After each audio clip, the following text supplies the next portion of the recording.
I don't know how long this video is going to be. Hopefully it'll be a good one. I'm sure I'm going to enjoy making this, and I hope you guys enjoy watching this too.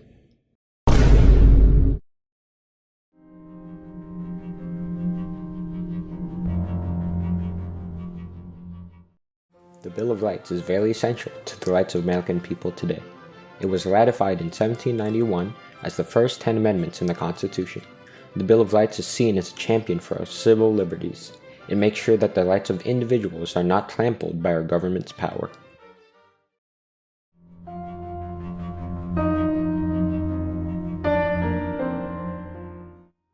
The First Amendment states that Congress shall make no law respecting an establishment of religion or prohibiting the free exercise thereof, or abridging the freedom of speech or of the press, or the right of the people peaceably to assemble, and to petition the government for a redress of grievances.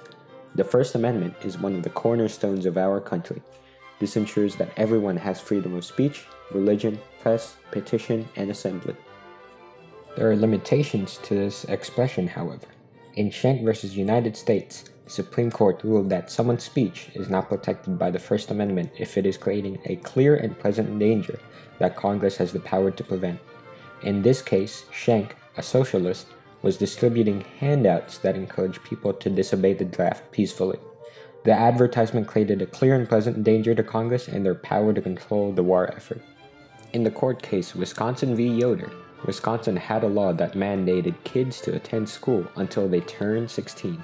The lawsuit was filed after parents who had Amish and Mennonite beliefs did not want to send their kid to high school. They argued that it was against their religion. The court reassured those parents that their First Amendment rights were violated by the law and that those with religious reasons are excused. The court stated that a religion that is historically consistent with its beliefs can overrule a state law as long as it does not harm others. So this means if I just made a religion of Kimball, where Kimball is the deity, I can't say that God Kimball told me to go rob a bank and then have that speech protected under the First Amendment. That religion was made up, and the religion encourages followers to harm others. As a result, there's no protection for the Kimball cult, and I would be arrested for my actions.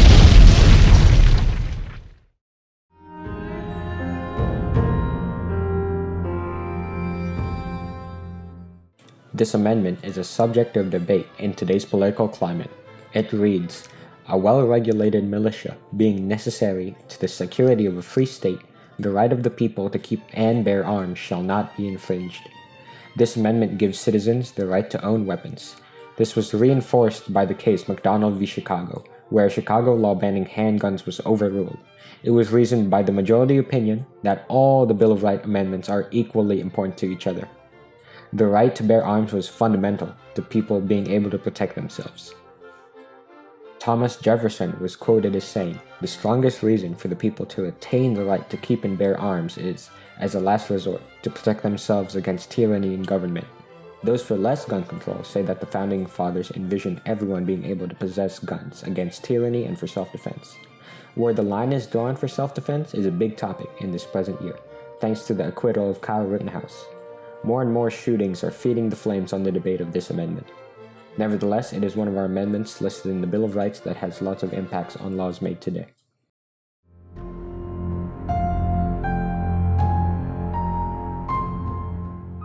The quartering of British soldiers was a great deal of frustration for the Founding Fathers. The British soldiers could force the colonists to house them. This amendment was added to guarantee that no soldiers can demand housing without the consent of the owner. This is one of the less relevant rights we have, as we have forts and bases that can house soldiers if needed. There have been no Supreme Court cases directly concerning the Third Amendment.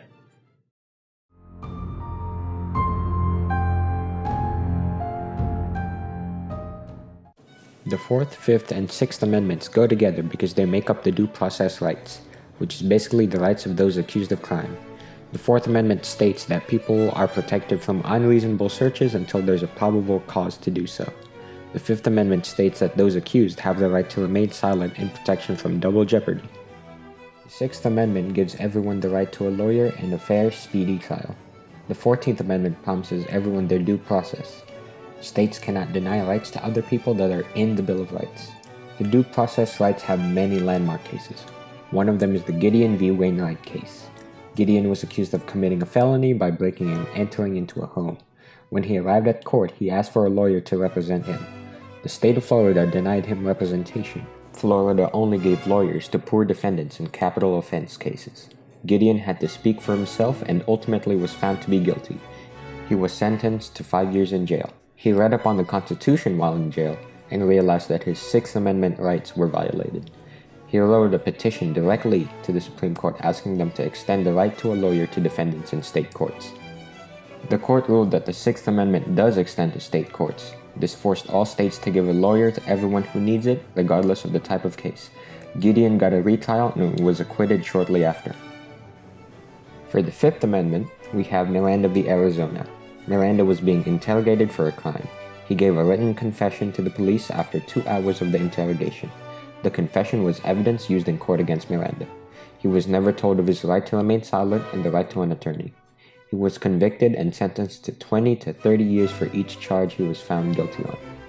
Miranda submitted a plea for writ of certiorari, claiming that his Fifth Amendment rights have been violated. The ACLU, the American Civil Liberties Union, had attorneys that wrote the petition to the Supreme Court. The court sided with Miranda. The majority opinion stated that he was not warned of his rights beforehand. A retrial occurred and they used different evidence to convict him of his crimes. He was released early in 1972 thanks to his good behavior. This made it a procedure to make the accused know their Miranda rights. You have the right to remain silent. Anything you say can and will be used against you in a court of law. You have the right to an attorney. For the Fourth Amendment, the case Roe v. Wade pertains more to a person's privacy rights than their due process rights. Roe v. Wade is probably the most famous Supreme Court case today. The court ruled that abortion is legal in the country. Once the second trimester starts in pregnancy, states can start to regulate abortion. In the third trimester, states can decide to make abortion completely illegal. The court reasoned that the 14th Amendment protects the Fourth Amendment's right to privacy. The relation between a woman and their physician is a matter of privacy, therefore what they do is also under the privacy. Abortion is a very difficult matter in today's society. With the court case Dobbs v. Jackson's Women's Health Organization coming up, the political tensions questioning the right of a woman to have an abortion are high.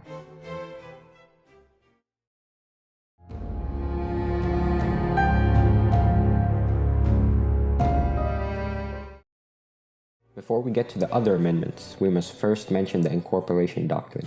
Thanks to the 14th Amendment, the court slowly applies the rights listed in our first 10 amendments to the states by using court cases that pertain to certain amendments. They uphold rulings that dictate when states can and cannot legislate on certain things that are protected in the Bill of Rights. This guarantees everyone is protected under the Bill of Rights, no matter the level of the government that is in charge.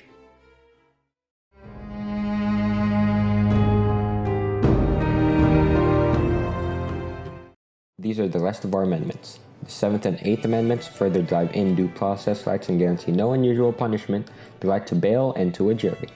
9th Amendment. You have other rights not listed in the Constitution. This specific amendment ensures that our human rights are not violated by the government simply because there is no law protecting it. The 10th Amendment. Any power not in the Constitution goes to the states. The idea of federalism is strengthened by this amendment, giving the states more autonomy over their local laws. They round off our 10 amendments and give citizens certain rights that cannot be taken away.